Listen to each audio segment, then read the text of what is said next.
we regard this as an urgent matter.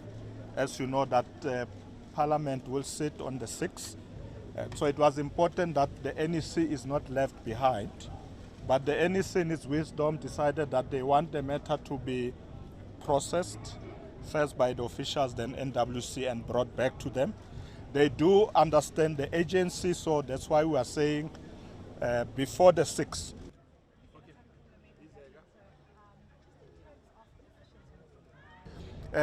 No, the president is not in the meeting. He's busy consulting. And so as far as we are concerned, the issue of the president putting his intention to resign or not did not arise.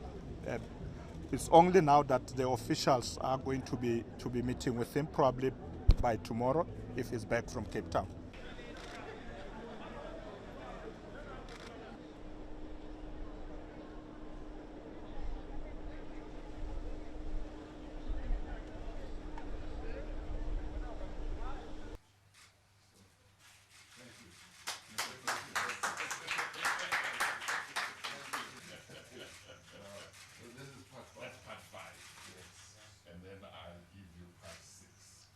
Is going to hand over the report physically.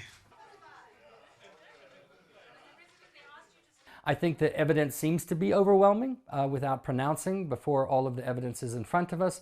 But I think it's really the way in which he's approached it, a very secretive, very non-disclosing kind of way that many people, irrespective of whether he ends up maybe winning the legal battle, his political legitimacy will have been damaged permanently. I would suspect that the NPA at some point will have to take a fairly difficult decision to say, do we prosecute? Do we make charges? And as you well know, this fundamentally impacts on his future in the ANC.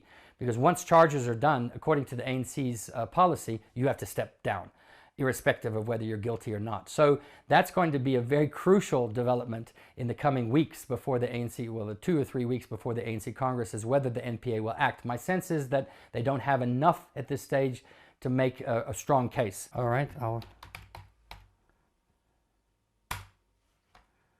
I don't see Cyril Ramaphosa stepping aside unless he's charged. If he's charged, he's got to. He has to. He's going to have to swallow it and basically do that. If he doesn't get charged and it's simply just this impeachment process, my sense is that he's going to try to go as far as he can with this and try to shore up his base and ride it out.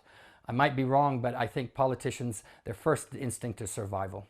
Places until we meet again in December. The ANC lives out to our branches, to our communities. The President appreciates the urgency of this issue. The President appreciates the enormity of this issue, what it means for the country, the stability of government. And as a result of that, he is still processing the report, but in that exercise, he's also engaging a number of role players and stakeholders across the governing party. What is important for everybody to appreciate here is it's not about which option is best for him. It's about what course of action does he take that is in the best interest of the country right now. And that cannot be a process that's conducted in haste. That's not a decision that he can make based on emotions. It's a decision that he needs to carefully consider in the interest of the country. He's not panicking, that I can assure you.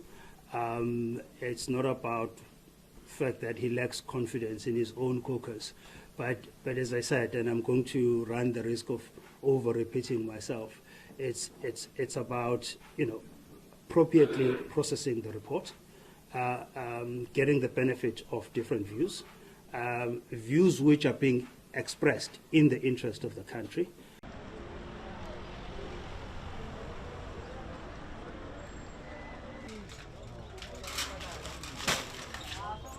Go on, right.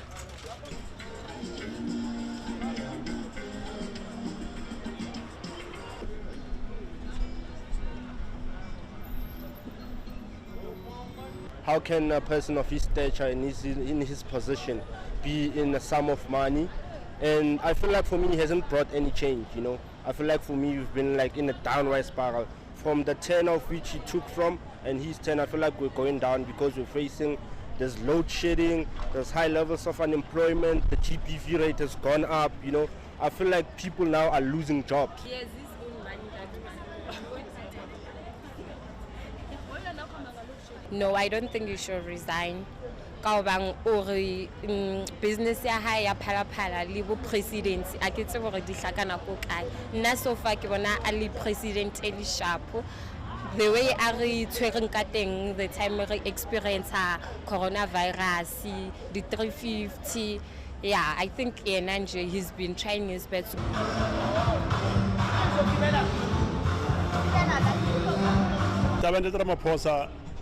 This issue about Ramaphosa breaks my heart. You see, within the African National Congress, there is a lot of division. So I think his enemies are really happy to see him going through this. I personally think he shouldn't resign. He must continue because he is a good leader as far as I am concerned. He brings investors to the country, which creates jobs. The economy must grow. He is there. He's never misused a cent of government funds.